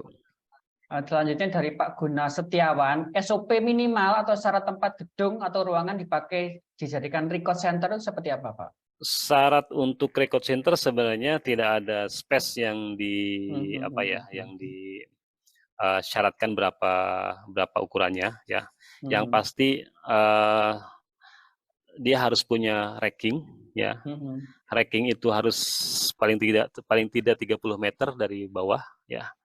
Lalu, di harus ada APAR untuk mengantisipasi kebakaran, harus ada anti rayap ya, Mhm. anti rayap untuk Mhm. memastikan tidak ada hama di situ ya. Mhm. Lalu, jangan ada taman atau Mhm. di pinggir-pinggir gedung kita jangan jangan ada taman sehingga, Mhm. untuk memicu datangnya rayap ya. Mhm. Lalu, harus ada treatment setiap setiap bulannya ya, dipastikan pakai spraying ya, Mhm. Mhm. pakai, pengumpan pengumpan atau mungkin ada termite control bisa Mhm. bisa Mhm. mengendalikan hama. Jadi itu adalah beberapa syarat untuk memelihara arsip ya. Nah, makanya Mhm. kadang-kadang perusahaan-perusahaan besar itu nggak mau nyimpan arsip di tempat arsip dia, karena memang, tidak mudah untuk maintain arsip. Jadi Mhm. dipercayakan ke penyimpanan arsip swasta, sehingga penyimpanan arsip swasta itu memang sudah spesialis untuk menyimpan itu. Dia ada treatment, dia ada, berlapis security-nya. Jadi sudah lebih ya secure lah dari sisi penyimpanannya gitu. Itu sih Pak. Ya, selanjutnya ini dari Bu Endang ini. Dia ini seorang guru yang juga tugas akreditasi ini, Pak. Bagaimana caranya penyimpanan arsip Alhamdulillah. setiap kantor untuk masing-masing jenis arsip, Pak? Karena dia itu dalam menyimpan arsipnya untuk keperluan akreditasinya itu kriterianya itu setiap arsip itu berbeda-beda, Pak. Nah, ini cara pengelolaannya bagaimana, Pak? Halo? Simpan data akreditasi ya? Iya, iya. Iya, iya, sorry, internetnya hilang tadi. Oke, pada dasarnya yang tadi saya jelaskan sebenarnya sama sih Bu. Jadi arsip itu harus disimpan yang tadi ada rumusnya itu pertama ada central file gitu kan. Ada masing-masing unit kalau di perguruan tinggi itu ada masing-masing perguruan tinggi. Lalu kalau di sekolahan misalnya lebih ke level bawah lagi ada SMA, SMK yang negerinya gitu kan ya. Lalu mungkin ada SMP-nya. Nah, itu paling tidak itu harus diklasifikasi dulu arsip itu arsip yang vital atau arsip yang memang fungsional ya. Jadi diklasifikasi dulu. Setelah diklasifikasi itu nanti dibikin JRA-nya. Setelah dibikin JRA, disimpanlah arsip yang memang inaktif, yang memang masih lama ya kayak arsip contoh lah kalau di sekolah itu kan selain dari dokumen akreditasi ya, dokumen yang lain juga penting gitu kan. Itu harus dibikin klasifikasi dulu ya. Nah, biasanya di sekolah ada itu tuh, ada tempat depo arsipnya ya.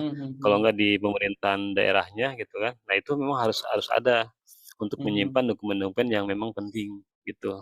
Nah, kalau di swasta pastinya memang setiap perusahaan tuh ada menyimpan di Bantek. Setelah di Bantek nggak digunakan lagi di box. Setelah di box disimpanlah ke record center yang milik swasta. Nah, kalau di pemerintahan juga ada, kalau saya tidak salah ada beberapa lembaga yang bekerja sama dengan swasta untuk menyimpan di swasta, ada seperti itu yang memang lebih ke outsourcing-nya gitu. Nah, kalau misalnya di perguruan tinggi biasanya sih dia memiliki ruang khusus untuk arsip di perguruan tinggi sendiri. Kalau misalnya arsip yang harus diserah terimakan, diakuisisi oleh Andri, ya nanti diserah terimakan. Itu lebih ke arsip statis, hal seperti itu. Iya itu, seperti itu sih. Semoga menjawab ya. Ini ada pertanyaan lagi nih Pak dari Bu Mahfiro. Kalau perusahaan tidak memiliki klasifikasi arsip, bagaimana cara memberkaskannya? Ya, kalau tidak memiliki klasifikasi, memang kita harus create dulu ya, harus ciptakan dulu itu, ya, sehingga nanti mudah tuh. Misalnya kalau simpelnya gini, misalnya arsip itu dimasukkan ke bruk gitu kan ya, tanpa diklasifikasi. Arsip itu misalnya campur, ini arsip HRD, ini arsip purchasing, ini arsip finance, bruk ya. Pada saat kita membutuhkan, itu akan sulit mencari arsip tersebut ya. Tapi kalau diklasifikasikan, dikasih kode, dikasih urutan, sehingga nanti pada saat nanti berurut gitu kan, memudahkan nanti kita untuk menyimpan ulang. Nanti pada saat arsip itu tidak aktif lagi, kita catat lagi, kita bikin serah terima dengan arsip di deponya, nanti ada list data, itu namanya RA, registrasi arsip, itu nanti akan menjadi sebuah data lagi untuk pencarian ulang. Jadi semua harus berawal dari identifikasi awal sih Bu, harus ada di pemilahannya lah di awal. Itu diidentifikasi awal, ditentukan lagi JRA-nya, disimpan, baru nanti pada saat kita membutuhkan kita bisa ambil kembali. Oke, Itu semoga sih, menjawab. semoga membantu. Iya. Oh ya, saya ingatkan lagi Bapak Ibu yang membutuhkan e-sertifikat untuk masuk dulu ke grup webinar, linknya sudah saya cantumkan di kolom chat. Ini pertanyaannya banyak sekali nih Pak. Ini hari ini antusias banget ini. Ini dari Rifki. Apabila kita baru memulai pengelolaan arsip dinamis sesuai dengan klasifikasinya, yang sebelumnya tanpa pengelolaan, manakah yang lebih prioritas? Pengelolaan arsip yang aktif atau pengelolaan arsip yang inaktif, Pak? Oh, oke. Nah, harusnya sih yang inaktif dulu ya. Karena Mhm. inaktif itu biasanya itu menumpuk di gudang, ya, menumpuk Mhm. di gudang. Tapi untuk klasifikasi arsip itu Mhm. sebenarnya kita bisa bikin draft dulu nih, draft klasifikasi arsip. Kita bisa bikin draftnya, kita Mhm. bikin klasifikasinya, sehingga nanti yang di gudang itu kita akan ketahui itu namanya Mhm. sorter pemilahan, apakah Mhm. ini masih aktif atau memang sudah tidak Mhm. aktif ya. Kalau kita Mhm. memiliki klasifikasi arsip ya, paling tidak Mhm. klasifikasi arsip misalnya kita sudah buat, nanti di Mhm. klasifikasi itu ada status aktifnya berapa lama, misalnya 6 bulan, Mhm. inaktifnya 1 tahun gitu kan. Nah, pada Mhm. saat kita pilah-pilah arsip yang di gudang yang memang inaktif, setelah kita lihat, loh ini kan udah 2000, dari 2000 sekarang udah 2023, harusnya udah nggak aktif lagi, buang Mhm. gitu loh. Jadi Mhm. pemilahan-pemilahan itu yang harus kita utamakan sehingga ada space untuk menyimpan arsip-arsip yang aktif gitu, lebih ke Mhm. situ sih. Jadi penataannya arsip yang inaktif dulu ya, yang di Mhm. gudang Mhm. sehingga ada space untuk maintain yang baru gitu. Mhm. Oke, selanjutnya nih Gitu ada sih. pertanyaan dari Pak Sulhendri. Tadi sempat saya tanyakan untuk kekuatan hukumnya, Pak. Jadi kalau hard copy, kalau namanya ada dokumen terus di scan, jadikan soft copy, kekuatan Mhm. hukumnya seperti apa? Jadi sudah dijelaskan sama Pak Asep. Ini tergantung dari Iya, lahirnya. Lahirnya, iya betul, Pak. lahirnya digital atau non Mhm. digital. Nah, Kalau ini. Mungkin kalau Pak Asep layarnya non mau digital. menambahkan, silakan. Iya, sama sih, Pak. Jadi Heeh. intinya tetap aja, kalau memang awalnya itu tanda tangan basah di atas kertas, ya Mhm. tentunya, eee, pihak yang membutuhkan, ya anggaplah pengadilan atau apapun itu yang membutuhkan hard copy Mhm. tetap memang harus ditunjukkan tanda tangan basahnya, Pak. Karena memang Mhm. di awalnya memang tanda tangan basah. Tapi kalau di Mhm. awalnya memang lahirnya digital, ya itu sah sebagai digital, gitu. Mhm. Jadi kalau kalau Gitu sih. seandainya kita kena musibah ternyata dokumennya itu hilang, berarti kita harus ngurus lagi, Pak, ya? Iya, betul. Makanya kalau ada scanning kan bisa dibuktikan dengan hasil alih medianya gitu. Oh, oke. Ini banyak sekali pertanyaan. Bentar, Pak. Ya, ini dari Cost and Laundry. Seberapa penting penyimpanan agar terlindung dari bencana seperti kebakaran dan kebanjiran? Mungkin bisa dijelaskan lagi, Pak. Iya, eee, salah satu syarat dari penyimpanan atau depo atau gudang arsip Mhm. itu adalah Mhm. lahan harus naik 1 meter dari Mmm. jalan gitu loh. Ya, Mhm. di salah satu gudang arsip itu saya lihat pada saat saya dari jalan utama, saya akan masuk Mhm. ke gedung arsip, saya naik Mhm. 1 meter ke Mhm. atas. Jadi Mhm. mobil itu kayak kayak kayak naik ke atas lah gitu, Iya, satu iya, meter. iya. Heeh, Nah, heeh. di situ pun setelah saya parkir, Mhm. saya berkunjung ke gudangnya, di gudangnya Mhm. pun ada ketinggian 1 meter lagi. Nah, jadi Oh. merekayasa tempat itu memang penting ya, apalagi memang Mhm. daerahnya rawan banjir. Ya, Mhm. kalau misalnya rawan banjir sudah pasti itu harus benar-benar di-maintain. Tapi kalau Mhm. misalnya memang Mhm. tidak rawan banjir, ya nanti nanti dengan tadi skema tadi sih udah masuk gitu ya. Terus kalau kebakaran itu memang, apa ya, musibah atau keadaan keadaan darurat itu memang tidak bisa Mhm. disangka-sangka ya, Betul, tapi betul, kita betul. harus jaga. Kita Mhm. harus Mhm. jaga. Jadi bagaimana cara menjaganya? Biasanya perusahaan arsip itu pertama dia harus memiliki alat proteksi kebakaran aktif. Ya, Mhm. harus Mhm. punya smoke detector, punya Mhm. Mhm. APAR, punya heat Mhm. detector, punya fire Mhm. alarm, dia Mhm. punya CCTV, harus dia punya akses Mhm. kontrol, dia Mhm. harus punya eee, apa, tim emergency response yang bagus, sehingga nanti Mhm. pada saat ada keadaan darurat pun si tim emergency response-nya cepat menanggapi gitu loh. Ya, Mhm. jadi memang yang dia harus dijaga adalah, eee, apa, penjagaannya ya. Jadi Mhm. korektif, Mhm. preventifnya ya, bukan corrective Hmm, action-nya kalau hmm, di kebakaran hmm. itu. Ya, Apapun itu ya, Bu, ya. Heeh, ya. itu Itu sih, Pak. itu itu kalau dari sisi pencegahannya, Pak. Kalau maunya benar-benar terjadi, Pak, cara mengatasinya gimana? Dokumennya udah terlanjur hilang Kalau semuanya karena kebakaran. Itu apakah ada? iya, kalau di perusahaan-perusahaan arsip itu ya tentunya ada ini ya, ada apa, ada Ganti semacam kalau saya. banking nyimpen di kearsipan, swasta gitu, Aha.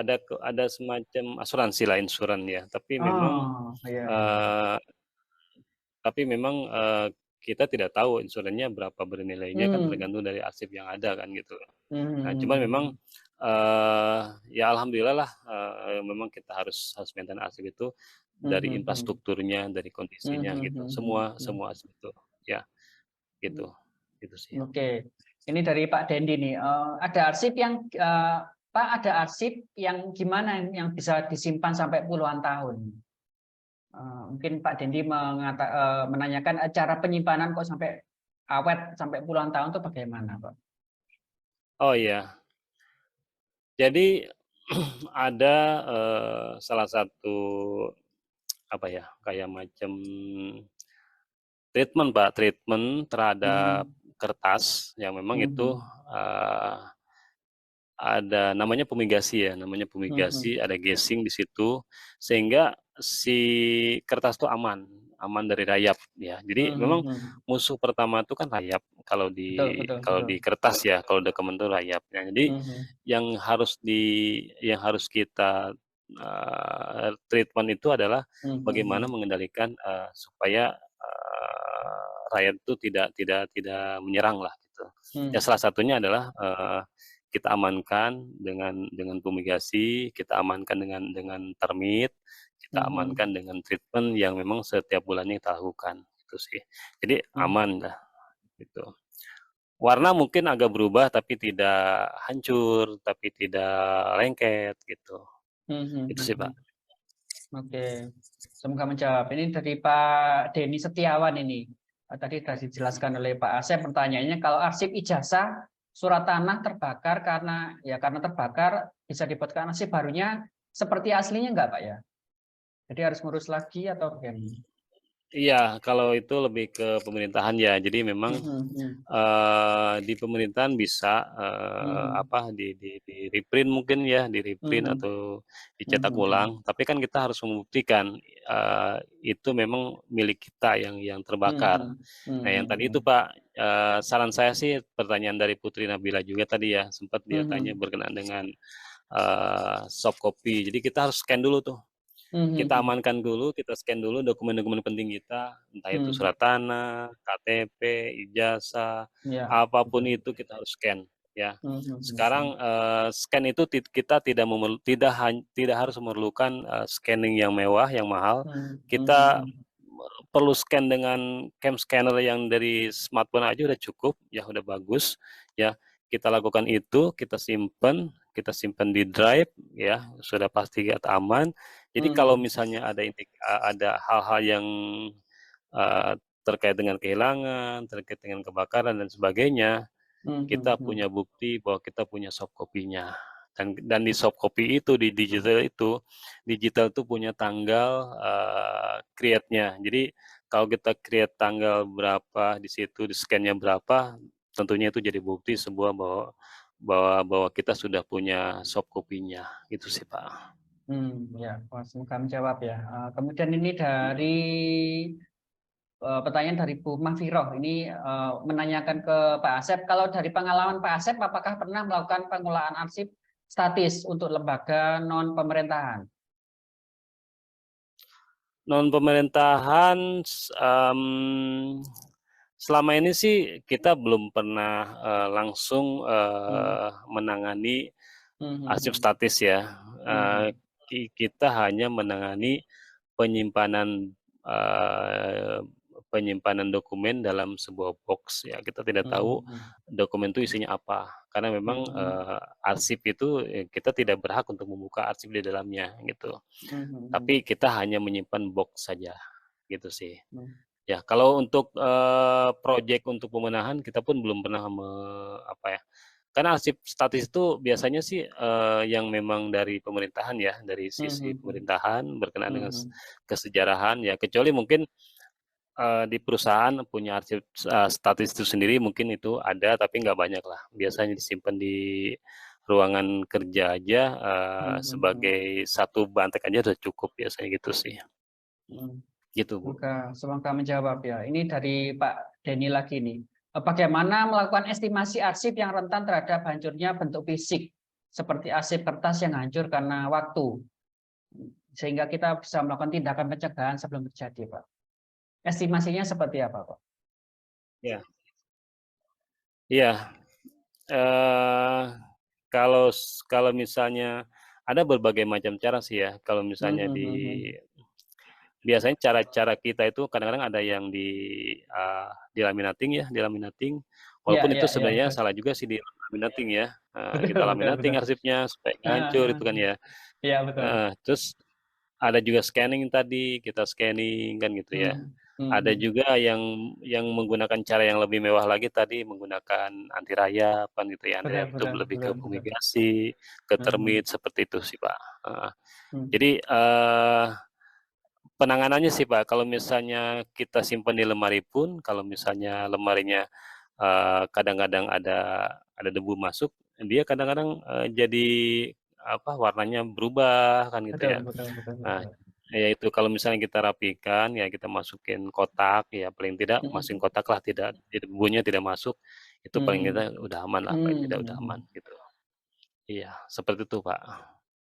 Oke, ini semoga menjawab. Dari ini Pak Gunawan Cahyadi ini hampir sama dengan pertanyaan saya di awal untuk UMKM ini memang pengolahan arsip ini sangat-sangat penting. Kemudian Mhm. ini dari Pak Muhammad Hasan, bagaimana cara mengetahui arsip asli dan arsip palsu pada perusahaan yang membuat arsip asli dan ada juga yang membuat arsip palsu, Pak. Hmm. Kalau arsip palsu sama arsip asli lebih ke yang mengeluarkan arsipnya yang tahu ya.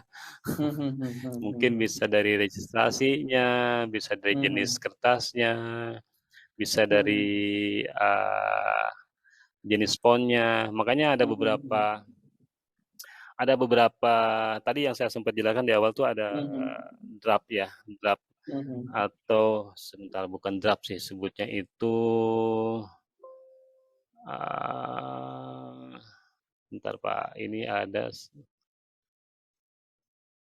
ini dia, tata Hmm, naskah dinas ya. hmm, hmm, Jadi tata naskah dinas itu adalah salah satu kode sorry, coding ya hmm, atau kode. hmm, Jadi hmm, misalnya dia harus membuat, font-nya berbeda gitu loh. Terus titik komanya ada di beberapa penempatan. Jadi hmm, ada beberapa tata naskah dinas yang didesain khusus untuk, memiliki karakter gitu, karakter hmm, sehingga pada saat hmm, ada yang memberikan apa, dokumen palsu udah kelihatan gitu, Pak. hmm, Tapi hmm, itu lebih ke tata naskah dinas ya, itu pun masih bisa hmm, dicontek ya sama orang yang memalsukan ya, hmm, hmm, gitu. Ya nanti tinggal tinggal, terbitnya itu sih, biasanya kan lebih ke pemerintahan ya, kalau misalnya dia hmm, hmm, kayak hmm. surat tanah itu, mana yang asli, mana yang palsu, berarti kan lebih ke pemerintahan yang berhak mendeklar itu gitu loh, mana Oh palsu, iya, mana iya, iya. asli, Ah, ya, mhm. saya Kan kemarin secara itu kasat ada mata ini kita Pak. tidak tahu.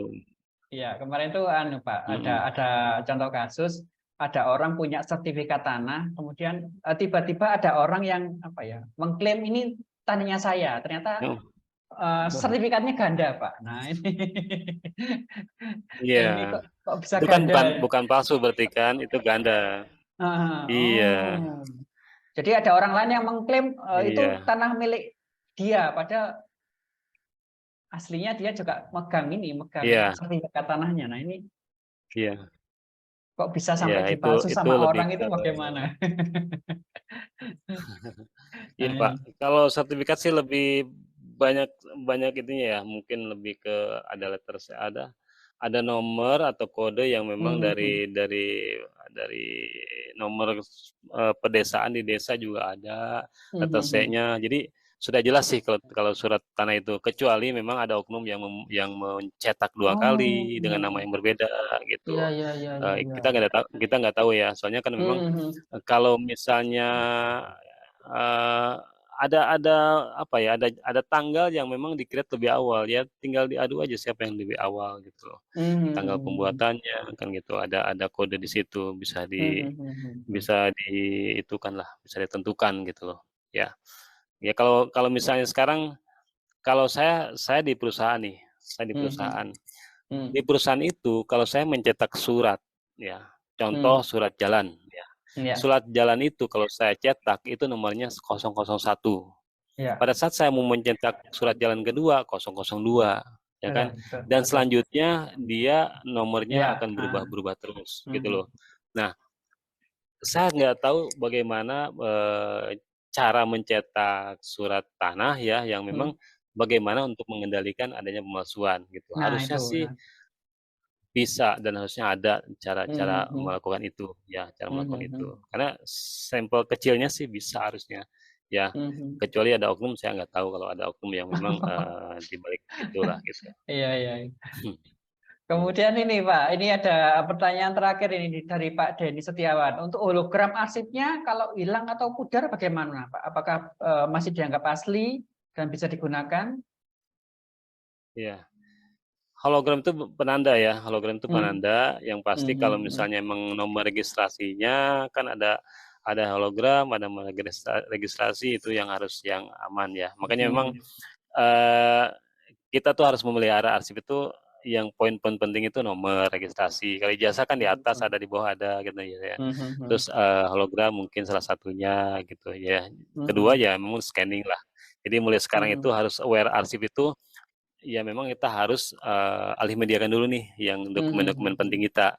Alih Mhm. mediakan, scanning, simpan di drive, simpan Mhm. di database kita, aman. Jadi siapapun orang akan, mencuri, ataupun by accident ada kebakaran, kita punya Mhm. punya backup data yang bagus, punya backup data yang sah, bisa diklaim ke Mhm mhm mhm. pemerintahan dan untuk bisa dicetak ulang, gitu sih. Kemudian ini, Pak Asep, untuk closing statement-nya, kata-kata Oke. penutup.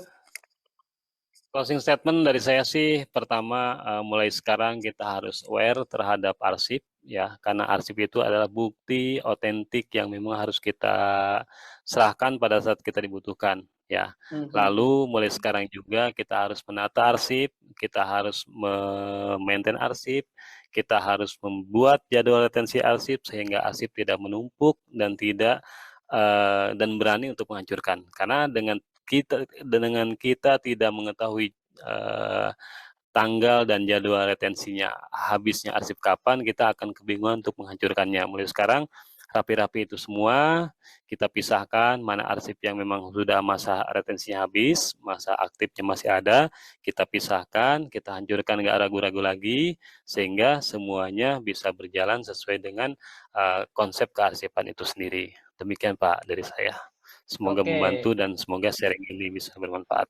Demikian Bapak Ibu webinar kali ini. Terima kasih banyak Pak Asep atas informasinya. Ya, Semoga sama-sama Pak. ini kita menambah ilmu tentang bagaimana cara-cara pengolahan arsip bagi dokumen-dokumen kita yang lainnya. Demikian saya akhiri. Mohon maaf jika ada salah-salah kata. Sampai ketemu lagi di webinar minggu depan dengan materi-materi yang menarik lainnya. Saya akhiri. Wassalamualaikum warahmatullahi wabarakatuh. Waalaikumsalam warahmatullahi wabarakatuh. Waalaikumsalam Terima warahmatullahi kasih Pak wabarakatuh. Asep.